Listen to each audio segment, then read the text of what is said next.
السلام عليكم ورحمة الله وبركاته بسم الله والحمد لله والصلاة والسلام على رسول الله وعلى آله وصحبه ومن والاه ربي اشرح لي صدري ويسر لي أمري واحلل عقدة من لساني يفقهوا قولي. Mes chers frères, mes chères sœurs, on continue toujours notre série Le voyage de l'âme après la mort. On s'est arrêté dans notre dernière intervention avec vous sur l'état des gens le jour du jugement. On avait vu ensemble que certains vont rester humiliés nus longtemps, d'autres ils vont être revêtus rapidement.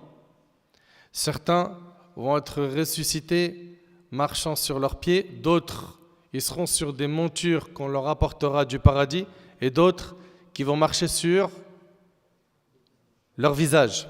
Très bien. On a vu que ce jour-là, ça va être un jour qui va être long pour certains. Il va durer pour certains 50 000 ans. Et pour d'autres, le temps d'une prière prescrite. Ou comme dans une autre version, l'intervalle qu'il y a entre Dhuhr et Asr. On a vu également que ce jour-là, les gens, ils auront le soleil au-dessus de leur tête et que ça va être très difficile à supporter. Et que d'autres, eux, ils auront quoi? L'ombre du trône d'Allah, le jour où il n'y aura d'ombre que la sienne. Parfait. Et puis, pendant que les gens sont en train d'attendre Yawm al-Qiyamah, leur seul souhait, ça sera quoi? Ça sera que le jugement il commence. Mes chers frères, mes chères sœurs, on avait vu ensemble que les pieux ils vont être ramenés Yawm al-Qiyamah sur des montures. Yawma nahshurul muttaqina ila ar-Rahmani wafda. Le jour où nous rassemblerons les pieux sur des montures et en grande pompe auprès du tout miséricordieux. Al-Nu'man ibn Sa'd, radiyallahu anhu, il rapporte, nous étions assis avec Ali, le compagnon Ali, radiyallahu anhu. Et il a récité ce verset. Yawma nahshurul muttaqina ila ar-Rahmani wafda. Le jour où nous rassemblerons les pieux sur des montures et en grande pompe auprès du tout miséricordieux. Il a dit, non par Allah, ils ne seront pas rassemblés sur leurs pieds. La communauté ne sera jamais rassemblée sur leurs pieds. Plutôt, ils seront rassemblés sur des chamelles, comme l'humanité n'en a jamais vu, sur lesquelles seront posées des selles d'or. Ils les chevaucheront jusqu'à ce qu'ils frappent aux portes du paradis. Et le hadith, il est rapporté par l'imam Ahmad. Et ce hadith-là, il est faible, mais cette information est confortée par d'autres paroles de pieux prédécesseurs. De l'autre côté, les criminels, ils seront poussés le jour du jugement. Donc les pieux, ils seront dans le confort, ils seront rassemblés sur des montures, et les criminels, eux, ils seront poussés. Allah Ta'ala, il dit Yawma nahshurul muttaqin. Et dans la suite des versets, Allah il dit Wa nasuqul mujrimin. Il y a une différence en arabe entre yuhshar wa yusaq. Yuhshar, c'est être rassemblé. Yusaq, c'est être poussé. Rien que les débuts du jour du jugement, c'est pas confortable pour les criminels. Allah Ta'ala dit wa nasuqul mujrimina ila jahannama wirda la yamlikuna ash-shafa'a. Al-aya. Et pousseront les criminels à l'enfer comme un troupeau à l'abreuvoir. Et ils ne disposeront d'aucune intercession. Écoutez bien, la yamlikuna ash-shafa'a illa man ittakhadha 'inda ar-rahmani 'ahda. Ils ne disposeront le jour du jugement d'aucune intercession, sauf celui qui aura pris un engagement avec le tout miséricordieux. Et s'il vous plaît, barakallahu fikum, c'est quoi cet engagement qui a été pris avec le tout miséricordieux? C'est lequel? C'est la ilaha illallah. C'est le tawhid. Kalimatut tawhid wal ikhlas. Cette parole, la ilaha illallah, pour laquelle Allah tabarak wa ta'ala a créé les cieux et la terre. C'est pour cette parole qu'Allah tabarak wa ta'ala a envoyé des prophètes et il a révélé des livres. Allah ta'ala il dit وَمَا أَرْسَلْنَا مِنْ قَبْلِكَ مِنْ رَسُولٍ إِلَّا نُوحِي إِلَيْهِ أَنَّهُ لَا إِلَهَ إِلَّا أَنَا فَاعْبُدُونَ. Et nous n'avons envoyé avant toi aucun messager à qui nous n'ayons révélé point de divinité en dehors de moi. Adorez-moi donc. Mes chers frères, mes chères sœurs, ce sont donc les monothéistes, les muwahhidines, qui eux jouiront de plusieurs intercessions le jour du jugement. Et j'attire votre attention sur une chose, c'est que celui qui aura le plus de privilèges le jour du jugement, c'est Rasulullah, sallallahu alayhi wa sallam, notre prophète Muhammad alayhi salatu wa sallam. Il s'agit de l'homme qui a été le plus aimé par Allah tabarak wa ta'ala. Il s'agit de la meilleure créature qu'Allah tabarak wa ta'ala a créée. Les mérites de notre prophète alayhi salatu wa sallam sont très nombreux. Allah tabarak wa ta'ala l'a vanté dans sa raison et son esprit en disant dans Sourate An-Najm Ma dalla sahibukum wa ma gawa. Votre compagnon ne s'est pas égaré et n'a pas été induit en erreur. Allah tabarak wa ta'ala l'a vanté dans sa parole et dans ses propos lorsqu'il a dit dans Sourate An-Najm wa ma yantiqu 'anil hawa in huwa illa wahyu yuha. Et il ne prononce rien sous l'effet de la passion, ce n'est rien d'autre qu'une révélation inspirée. Allah tabarak wa ta'ala a vanté son professeur, qui est l'ange Gabriel. Allamahu shadidul quwa, lui a enseigné l'ange Gabriel à la force prodigieuse. Allah tabarak wa ta'ala a vanté son cœur, le cœur du prophète alayhi salatu wassalam, lorsqu'il a dit azza wa jal ma kadhaba al-fuadu ma ra'a. Le cœur n'a pas menti en ce qu'il a vu. Allah Ta'ala a vanté sa vue lorsqu'il a dit Ma zagha al-basar wa ma tagha. La vue n'a nullement dévié ni outrepassé la mesure. Et Allah Ta'ala l'a vanté en citant la meilleure de ses qualités dans Sourate Al-Qalam Wa innaka la'ala khuluqin azim. Et tu es certes d'une moralité éminente.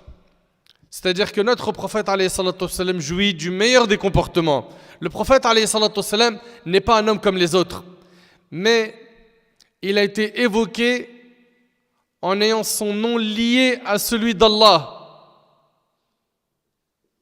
Allahu Akbar.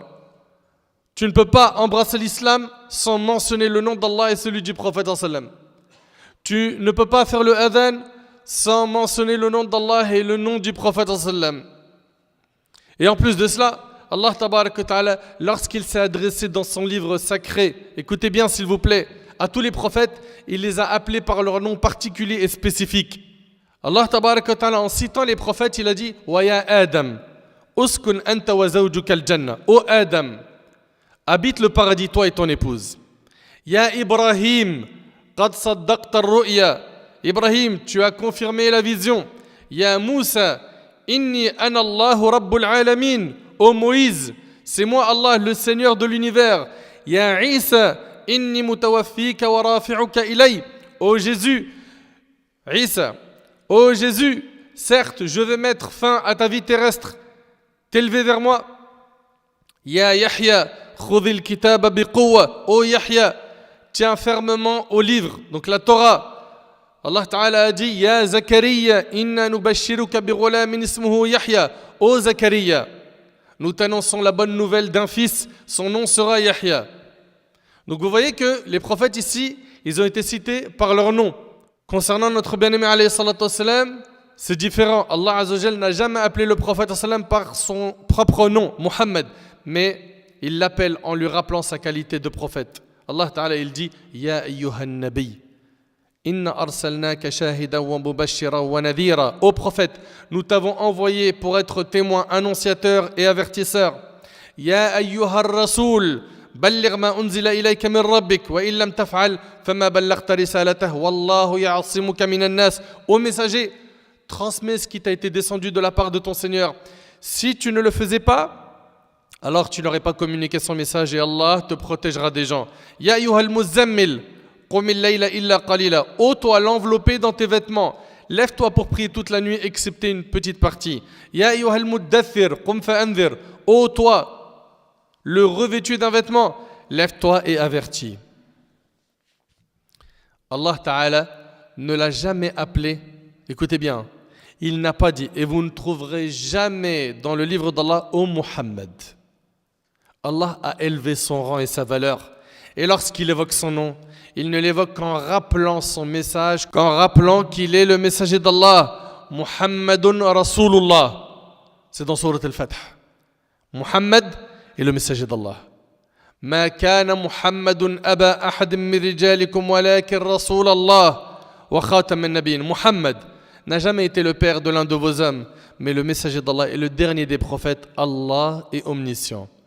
Et sachez que parmi les nombreuses faveurs qu'il aura, alayhi salatu wassalam, il y aura ash-shafa'atul uzma, la grande intercession qui, elle, est amma, générale pour les musulmans et les non-musulmans. Celle-ci consiste à ce que notre bien-aimé Muhammad alayhi salatu wassalam demande à Allah que le jugement commence. Ça, c'est donc la grande intercession. Vous suivez? Ici, on parle donc de la grande intercession. Celle où le prophète il va demander à Allah que le jugement il commence. Ok? Ça, c'est la grande intercession. Allah tabarak wa ta'ala dit وَمِنَ اللَّيْلِ فَتَهَجَّدْ بِهِ نَافِلَةً لَكَ عَسَى أَن يَبْعَثَكَ رَبُّكَ مَقَامًا مَحْمُودًا. Et de la nuit consacre une partie avant l'aube pour les prières surrogatoires, afin que ton Seigneur te ressuscite en une position de gloire. Et pour ce qui est de la position de gloire, la majorité des savants du tafsir, donc les exégèses du Coran, ils sont de l'opinion, écoutez bien, et c'est la majorité des savants qui est de cette opinion, que ici, al-maqam al-mahmoud, la position de gloire, c'est la grande intercession qui sera accordée au prophète sallallahu alayhi wa sallam. Et sans trop tarder, voyons ensemble les nombreux hadiths qui nous parlent de l'intercession du prophète alayhi salatu wa sallam. Le prophète alayhi salatu wa sallam aura 3 intercessions. Et après ces 3 intercessions du prophète sallallahu alayhi wa sallam, il y en aura 3 autres. Soyez attentifs. Abu Hurayra radiyallahu anhu, il rapporte: nous fûmes invités à un repas avec le messager d'Allah alayhi salatu wassalam. C'était du tharid et de la viande. On lui servit l'épaule, partie qu'il appréciait plus particulièrement. Il en mangea un morceau, puis il a dit: le jour de la résurrection, je serai le maître des hommes. Il sera le maître des fils d'Adam. Savez-vous pourquoi? Allah rassemblera les premiers et les derniers. Écoutez bien, Allah rassemblera les premières et les dernières générations sur une même surface. Allahu Akbar. L'humanité entière sera réunie sur la terre du jour du jugement. Si bien qu'un observateur pourra les voir et qu'un héros pourra se faire entendre d'eux. Donc ils sont ressuscités le jour du jugement sur une terre, on avait vu ensemble, qu'elle ne contient aucun repère. Vous vous souvenez? Une terre où il y a ni un endroit pour s'asseoir, ni des constructions, ni des maisons. Elle est blanche, on avait vu ça, n'est-ce pas, dans la dernière intervention, et elle est sans repère. Le soleil s'approchera des gens, les plongeant dans une anxiété et une angoisse insoutenables et insupportables. Et ils diront: ne voyez-vous pas dans quel état vous vous trouvez et ce qui vous a atteint? N'allez-vous pas chercher quelqu'un pour intercéder en votre faveur auprès de votre Seigneur? Mais est-ce que vous réalisez là que les gens, le jour du jugement, ils seront tellement dans l'angoisse, dans l'anxiété, qu'ils chercheront juste quelqu'un pour faire commencer le jugement? La situation est insupportable. Certaines personnes diront à d'autres: allons voir notre père Adam. Vous connaissez Adam, qui lui est le père de l'humanité. Ils se rendront donc auprès de lui et lui diront: ô Adam, tu es le père de l'humanité. Allah t'a créé de sa main. Il a insufflé en toi son esprit. Il a ordonné aux anges de se prosterner devant toi. Puis il t'a installé au paradis. Ne vois-tu pas dans quel état nous sommes et ce qui nous a atteints? Ne peux-tu pas intercéder pour nous auprès de ton Seigneur? Adam leur répondra: accrochez-vous bien s'il vous plaît. La colère de mon Seigneur a atteint aujourd'hui un seuil jamais atteint auparavant et qu'elle n'atteindra plus jamais après cela. Allahu Akbar. C'est le prophète Adam qui dit cela. Or, il m'a été interdit de manger de l'arbre, mais j'ai désobéi. Mon cas me suffit, mon cas me suffit, mon cas me suffit. Allez voir un autre, allez voir Noé, Nuh. Vous connaissez le prophète Nuh alayhi salam? Ils iront donc voir Nuh, à qui ils diront: ô Nuh, tu es le premier messager envoyé aux gens sur la terre. Écoutez bien. Ô Nuh, tu es le premier messager envoyé aux gens de la terre et Allah t'a surnommé le serviteur très reconnaissant. Ne vois-tu pas dans quel état nous sommes? Ne vois-tu pas ce qui nous a atteints? Ne peux-tu pas intercéder pour nous auprès de ton Seigneur? Il s'agit ici de l'intercession qui consiste juste à ce que le jugement il commence. Suivez bien. Nuh leur répondra: la colère de mon Seigneur a atteint aujourd'hui un seuil jamais atteint auparavant et qu'elle n'atteindra plus jamais après cela. Or, Allah m'a accordé le droit à une invocation que j'ai utilisée contre mon peuple. Pour ceux qui connaissent Surat Nuh, Nuh alayhi salam, il a invoqué Allah contre son peuple.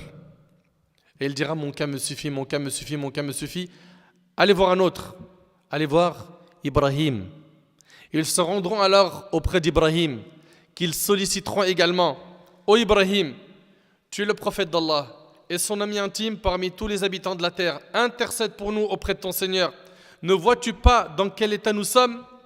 Alors Ibrahim leur dira: la colère de mon Seigneur a atteint aujourd'hui un seuil jamais atteint auparavant et qu'elle n'atteindra plus jamais après cela.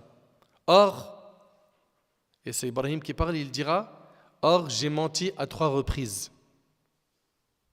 Mon cas me suffit, mon cas me suffit, mon cas me suffit.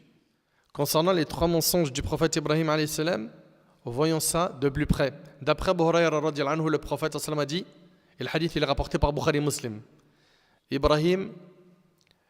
le prophète Ibrahim n'a jamais menti sauf 3 fois, dont 2 sont pour la cause d'Allah. La première, quand il a dit: je suis malade, inni saqim. Vous vous rappelez, dans la biographie d'Ibrahim alayhi salam, quand il a été demandé d'aller avec eux en ce jour de fête, et que lui il a préféré rester.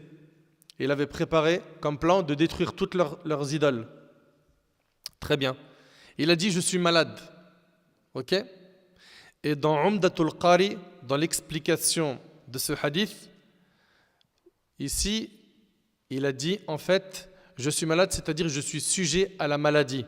Ça, c'est une explication. Et il a été dit que l'explication de je suis malade, c'est que mon cœur a mal de vous voir dans cet état. Et c'est Ibn Kathir rahimallah qui dit cela dans son tafsir. Et il existe d'autres interprétations. Concernant le deuxième mensonge, qui en apparence est un mensonge, c'est quand on lui a dit qui a cassé les statues, il a dit quoi? C'est la plus grande. N'est-ce pas? Et en fait, il voulait dire par là, c'est à cause de la plus grande que cela a été fait. Ça, c'est dans Manar al-Qari, et il existe d'autres interprétations. Et au sujet de Sarah, son épouse, Ibrahim alayhi salam, avant d'accéder au territoire d'un tyran accompagné de sa femme Sarah, qui était la plus belle des femmes, quand on lui a dit qui est cette femme, il a dit c'est ma sœur. Et il voulait dire que c'était sa sœur en islam. Vous suivez? Donc au final, ce ne sont pas des mensonges. Mais Ibrahim alayhi salam, il a dit quoi? Il a dit: j'ai menti à 3 reprises, mon cas me suffit, mon cas me suffit, mon cas me suffit. Allez voir un autre. Allez voir qui? Moïse, Moussa alayhi salam. Ils iront donc voir Moïse et lui diront: ô Moïse, tu es le messager d'Allah et il t'a privilégié sur les hommes en t'accordant ses messages et en t'accordant la parole. Intercède en notre faveur auprès de ton Seigneur. Ne vois-tu pas dans quel état nous sommes? Moïse leur dira: la colère de mon Seigneur a atteint aujourd'hui un seuil jamais atteint auparavant et qu'elle n'atteindra plus jamais après cela. Or, j'ai tué un homme qu'on ne m'avait pas ordonné de tuer. C'est quoi l'histoire en rapide? Quand il y a eu un parmi les Bani Israël et un copte qui était en litige, et ensuite Moussa alayhi salam, qu'est-ce qu'il a fait? Il a voulu en fait mettre fin à cette dispute. Allah Ta'ala il dit: Fawakazahu Moussa faqada alayh. En mettant un coup au copte, il a mis fin à sa vie. Et ici, ce n'est pas un meurtre volontaire. Il n'a pas fait exprès. D'ailleurs, il a demandé pardon à Allah pour cet acte involontaire et Allah lui a pardonné. Cela est mentionné dans le Coran. Donc il a dit: or j'ai tué un homme qu'on ne m'avait pas ordonné de tuer. Mon cas me suffit, mon cas me suffit, mon cas me suffit. Allez voir un autre. Allez voir Jésus. Ils se rendront auprès de Jésus, à qui ils diront: Ô Jésus, tu es le messager d'Allah. Sa parole qu'il envoya à Maryam, et un esprit émanant de lui. Et tu as parlé aux gens au berceau. N'est-ce pas? Quand dans le Coran, ils ont vu Maryam avec un bébé, alors qu'elle n'avait pas eu de mari. Ils ont dit: mais comment est-ce que tu as un enfant? Ils ont demandé des explications. فأشارت إليه. Elle l'a montré du doigt. Ils ont dit par la suite: كيف نكلم من كان في المهد صبيا. Comment est-ce qu'on peut parler à un bébé dans le berceau? Et là, Isa, alors qu'il était bébé, il a dit: قال إني عبد الله. Allahu Akbar. Isa, il a dit: je suis le serviteur d'Allah. Il n'a pas dit: je suis Dieu ou le fils de Dieu. آتاني الكتاب وجعلني نبيا. الآيات. Donc ici, Isa alayhi salam, il lui sera dit: intercède pour nous auprès de ton Seigneur. Ne vois-tu pas dans quel état nous sommes? Et Isa, Jésus leur répondra: la colère de mon Seigneur a atteint aujourd'hui un seuil jamais atteint auparavant et qu'elle n'atteindra plus jamais après cela. Et il ne mentionna aucun péché. Mon cas me suffit, mon cas me suffit, mon cas me suffit. Allez voir un autre. Allez voir Muhammad. Qui va dire allez voir Muhammad? Isa, alayhi salam. Qui d'ailleurs, dans le Coran, indique qu'il y aura un prophète qui viendra après lui, Ismuhu Ahmad, qui s'appelle Ahmad. Et dans Sahih al-Bukhari, le prophète a dit: j'ai 5 noms. Parmi ces prénoms-là, il y a, comme vous le savez, Muhammad, mais il y a également Ahmad. Et Ahmad, c'est un superlatif. C'est-à-dire quoi? Muhammad, c'est celui qui loue Allah. Ahmad, c'est celui qui loue le plus Allah. Et lorsque Isa l'a désigné dans le Coran, il l'a désigné avec la plus grande de ses qualités en le nommant Ahmad. Allez voir un autre, allez voir Muhammad. Et dans une autre version, ils viendront me voir et me diront: ô Muhammad, tu es le messager d'Allah et le sceau des prophètes. Par ailleurs, Allah t'a pardonné tes péchés passés et futurs. Ne vois-tu pas dans quel état nous sommes? Intercède pour nous auprès de ton Seigneur. Le prophète alayhi salatu wassalam poursuivit: je me rendrai alors sous le trône d'Allah, écoutez bien, et je tomberai en prosternation devant mon Seigneur. Ensuite, Allah m'inspirera des formules de glorification et de bel éloge qu'il n'aura jamais inspiré à aucun être avant moi. Il va donc commencer à glorifier Allah, à lui faire des éloges. Puis on me dira, et écoute attentivement s'il vous plaît, puis on me dira: ô Muhammad, relève ta tête, demande et on te donnera, intercède et on intercédera en ta faveur. Allahu Akbar. Je leverai alors la tête et je dirai, regardez la première parole qu'il va prononcer alayhi salatu wassalam: ma communauté, ô mon Seigneur, ma communauté, ô mon Seigneur, ma communauté, ô mon Seigneur. On me dira: ô Muhammad, fais entrer parmi ta communauté quiconque n'a pas de compte à rendre par la porte droite des portes du paradis. Et ils entreront également par les autres portes du paradis avec le reste des gens. Puis le prophète sallallahu alayhi wa sallam a dit: par celui qui tient mon âme dans sa main, la distance entre les deux montants des portes du paradis est comme celle qui sépare la Mecque de Hajar, une ville du Bahreïn, ou la Mecque de Bosra, une ville de Syrie. Et le hadith, il est rapporté par Bukhari et Muslim. Ici, on vient donc de voir la grande intercession qui, elle est générale, elle concerne les croyants et les non-croyants. Vous suivez? Rappelez-vous, Allah tabarak wa ta'ala dit: wa ma arsalnaka illa rahmatan lil alamin. Et nous ne t'avons envoyé qu'en miséricorde pour l'univers. Puis après cette intercession, le prophète alayhi salatu wassalam se remettra parmi les gens jusqu'à ce qu'Allah tabarak wa ta'ala se présente aux humains yawm al-qiyamah. La deuxième intercession que va avoir notre bien-aimé alayhi salatu wassalam, c'est celle qui concerne l'ouverture des portes du paradis. La première, c'est laquelle? C'est la grande, pour que le jugement commence. C'est bon? La deuxième, c'est pour que les portes du paradis s'ouvrent. Anas ibn Malik radiallahu ta'ala anhu rapporte que le prophète sallallahu alayhi wa sallam a dit: je serai le premier à intercéder concernant le paradis, et je serai le prophète avec le plus grand nombre de disciples. Le hadith il est rapporté par Muslim. Le prophète le plus suivi le jour du jugement, ce sera le prophète alayhi salatu wassalam. Et dans un hadith rapporté par l'imam al-Bukhari Muslim, d'après Anas ibn Malik radiallahu anhu, le prophète sallallahu alayhi wa sallam a dit: chaque prophète a fait une invocation qui a été exaucée. Moi, j'ai gardé mon invocation comme intercession pour ma communauté le jour du jugement. Très bien. Voyons ensemble maintenant le hadith qui nous parle de l'intercession du prophète pour que les portes du paradis s'ouvrent.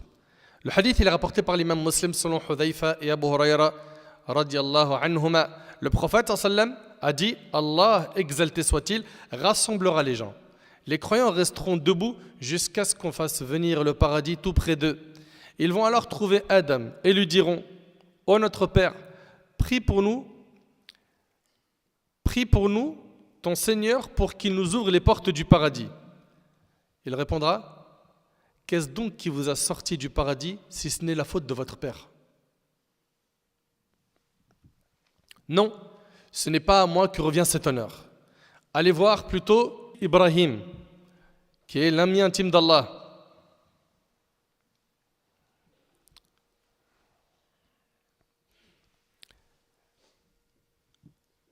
Ils vont donc trouver Ibrahim, qui leur dira: ce n'est pas à moi que revient cet honneur.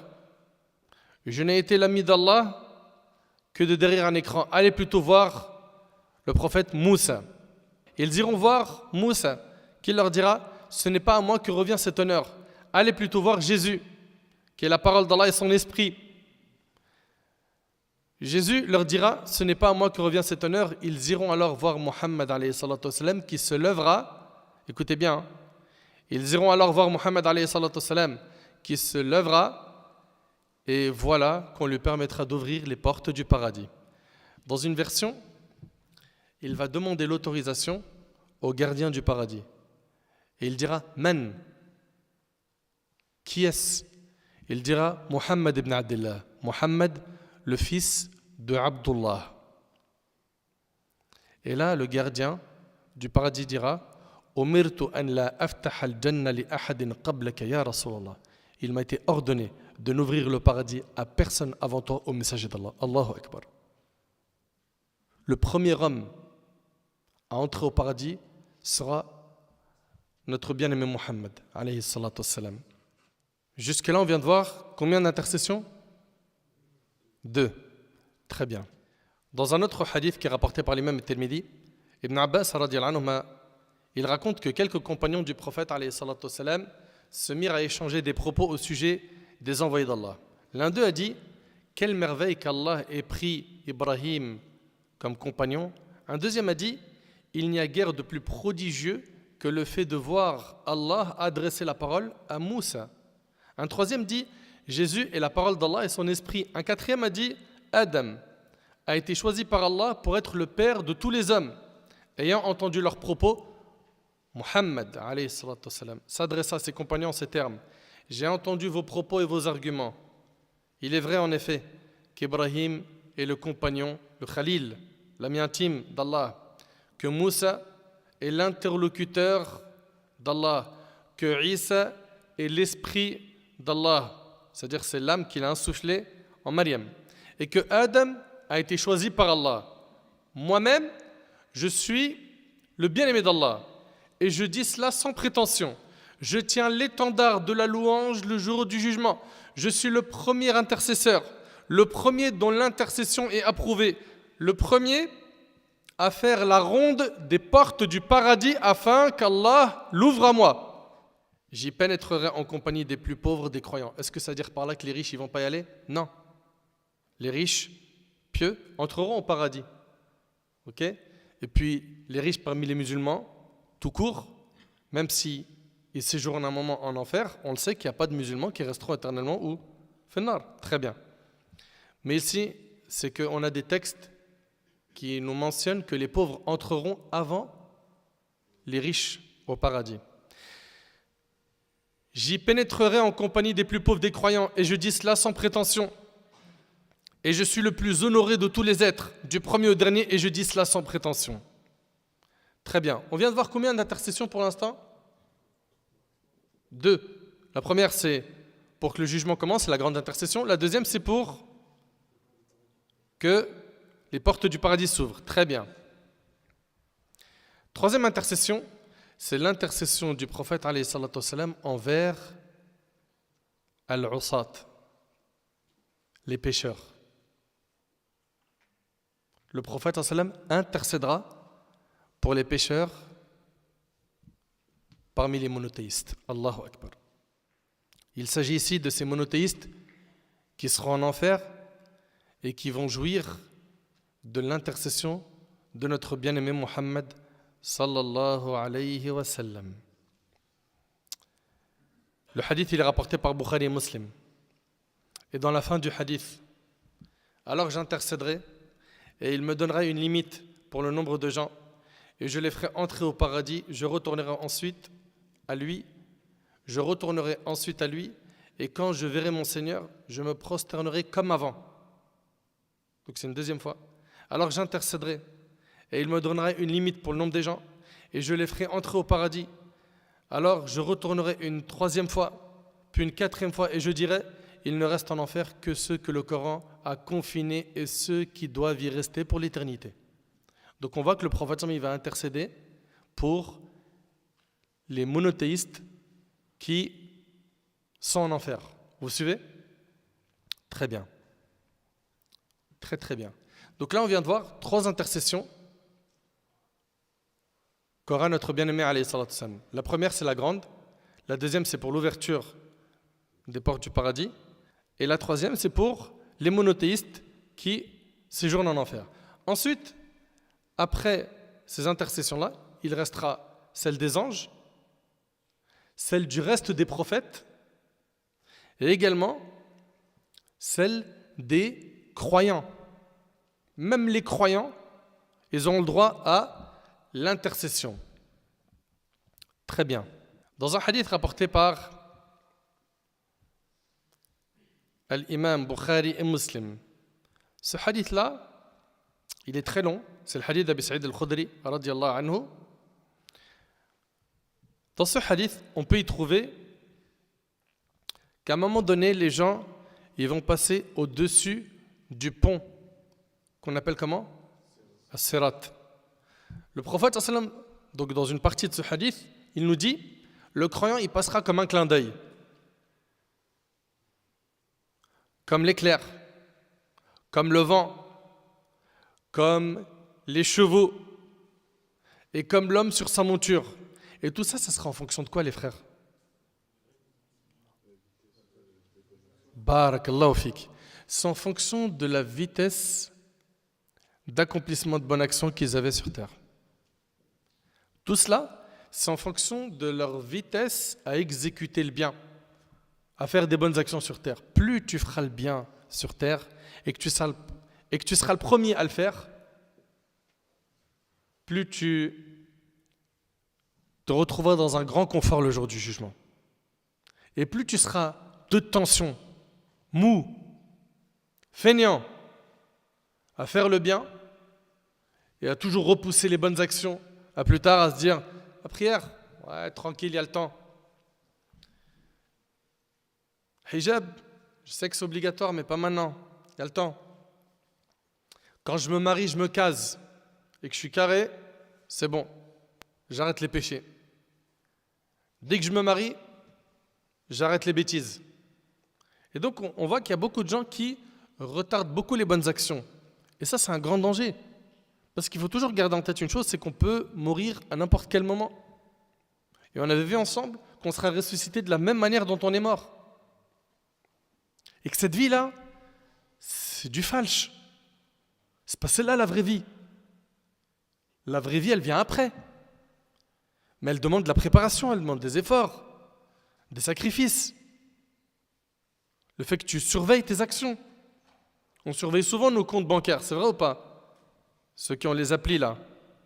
Ah, tiens, il y a un virement qui arrive. Ah, falloir que je serre la ceinture, fin de mois, etc. Pour les applis, quand ils sont drahim, fais attention. Mais concernant les hasanat, les sayyat, les bonnes actions, les péchés, c'est bon, commence pas à rendre fou. Tout le monde le fait, il n'y a rien. Tu connais, c'est la jeunesse, tout ça. Quand on va grandir, là on est jeune, on est fougueux. Plus tard, on va se caser, on va se ranger. Toi aussi, dans ton passé, t'étais comme ça. Laisse-nous aussi, nous, on kiffe. La vivance. Là, on a notre prime. C'est ça qu'ils disent maintenant.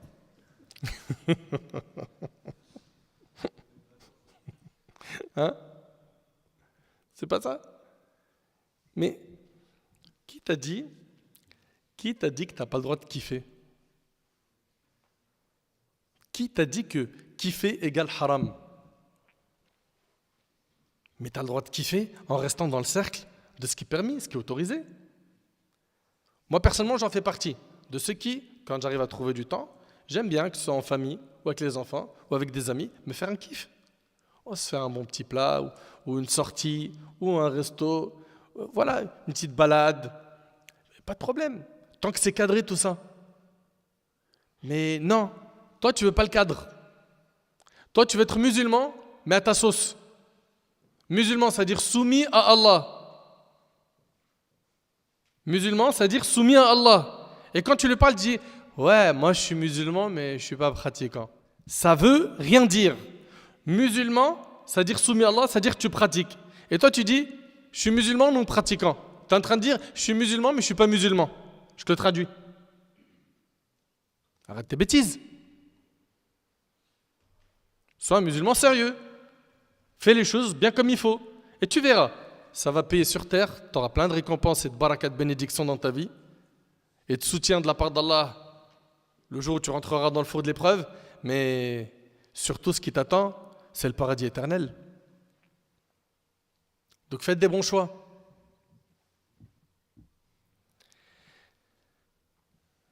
On a dit donc que le croyant il passera comme un clin d'œil, comme l'éclair, comme le vent, comme les chevaux et comme l'homme sur sa monture. L'un s'en sortira sain et sauf, l'autre s'en sortira blessé, et l'autre encore sera renversé dans le feu de l'enfer. Le dernier d'entre eux sera littéralement traîné. Le croyant ce jour-là insistera auprès d'Allah en faveur de ses frères, plus que vous ne le faites avec moi lorsque vous êtes sûr d'être dans vos droits. Lorsque vous êtes sûr d'être dans votre droit. Et ce, quand ils se rendront compte qu'ils ont été sauvés. Ils diront, ceux qui ont été sauvés de l'enfer, notre Seigneur, nos frères, ils prient avec nous, jeûnaient avec nous et œuvraient avec nous. Allah dira, allez donc, écoutez bien, celui que vous trouverez et qui porte dans le cœur le poids d'une pièce de foi, faites-le sortir. Et ça, c'est l'intercession des croyants. Vous suivez? Et on vous a dit que le hadith il est authentique, il est rapporté par Bukhari et Muslim. Faites-le sortir. Allah préservera leur aspect du feu. Quand ils se rendront auprès d'eux, certains auront baigné dans le feu jusqu'aux pieds, d'autres jusqu'à la moitié de leurs jambes. Ils en sortiront ceux qui les reconnaîtront. Ils en sortiront ceux qui le reconnaîtront avant de revenir. Il leur dira, allez donc, celui que vous trouverez et qui porte dans son cœur le poids d'une demi-pièce de foi, de iman, la foi en Allah, faites-le sortir. Ils en sortiront donc ceux qu'ils reconnaîtront avant de revenir. Il leur dira, allez donc, celui que vous trouverez et qui porte dans son cœur le poids d'une minuscule fourmi de foi, faites-le sortir. Ils en sortiront donc ceux qu'ils reconnaîtront. Subhanallah. Allahu Akbar. Et puis dans ce hadith, Al-Jabbar, Allah Tabarak wa Ta'ala, il dira, il reste mon intercession. Et n'oubliez pas une chose, c'est que ce jour, c'est vrai, il fait peur. Mais Allah Tabarak wa Ta'ala, il a préparé pour Ahl al-Tawhid 99 miséricordes le jour du jugement. Le prophète alayhi salatu wassalam, nous a enseigné qu'Allah a créé 100 miséricordes. Il en a fait descendre une sur terre par laquelle les humains et les animaux se font miséricorde les uns vers les autres. Et il a gardé 99 miséricordes pour le jour du jugement.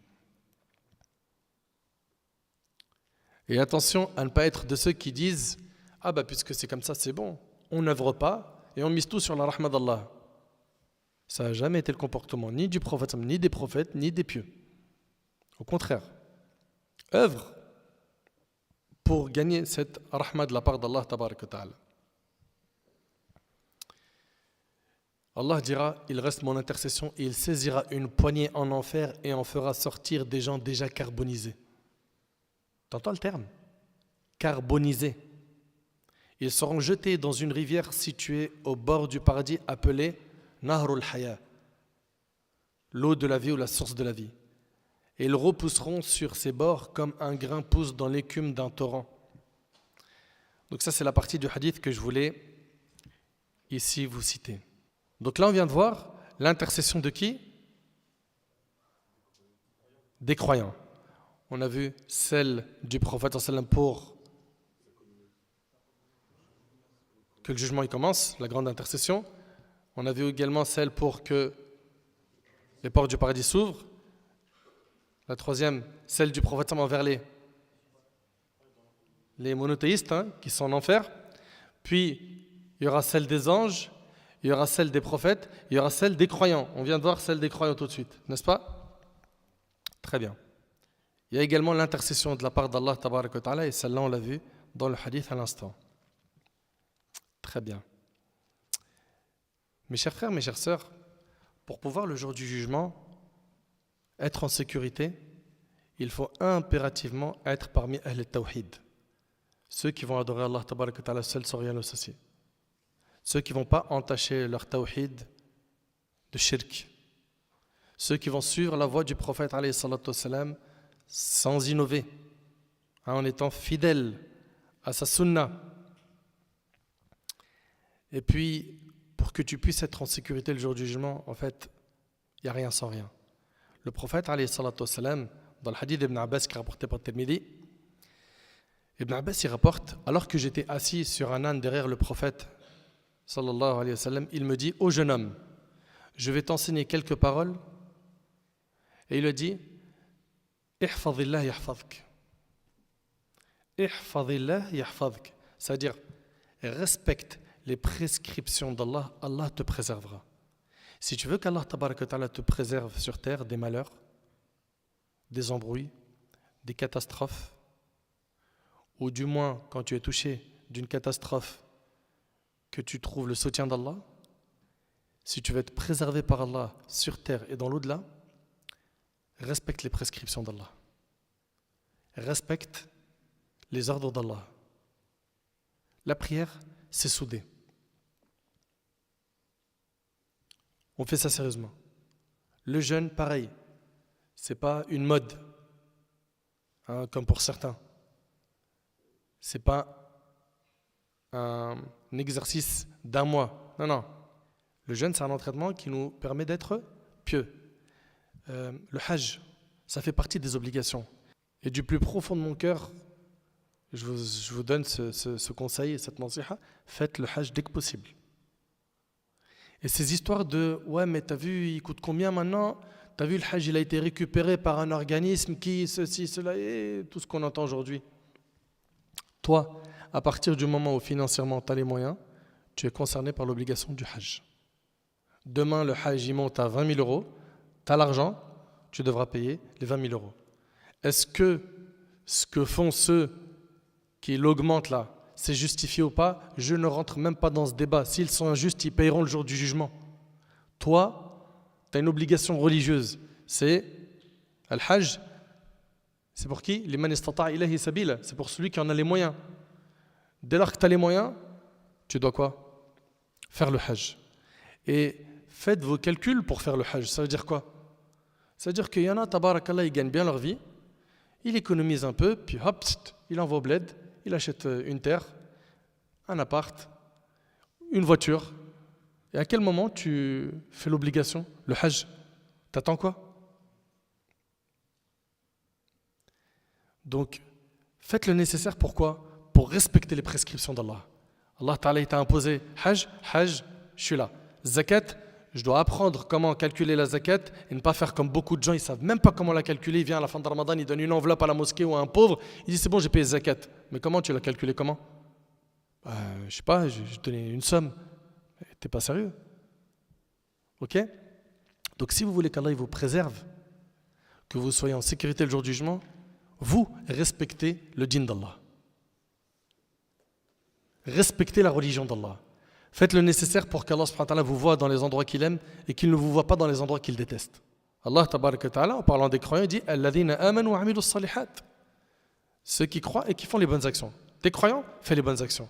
Commence par faire les obligations. Une fois que tu as soudé l'obligatoire, multiplie les œuvres surrogatoires et invoque Allah pour qu'Allah subhanahu wa ta'ala nous protège de tout mal et qu'il fasse de nous des gens pieux qui nous accordent une bonne fin. Et je demande à Allah tabaraka wa ta'ala de m'accorder ainsi qu'à vous l'intercession du prophète alayhi salatu wassalam. J'implore Allah subhanahu wa ta'ala de nous épargner de tout mal, yawm al-qiyamah, de nous faire vivre le plus grand confort sur la terre du jour du jugement. J'implore Allah subhanahu wa ta'ala de nous accorder notre livre de la main droite. J'implore Allah tabaraka wa ta'ala de nous faciliter de passer sur le sirat à la vitesse de l'éclair.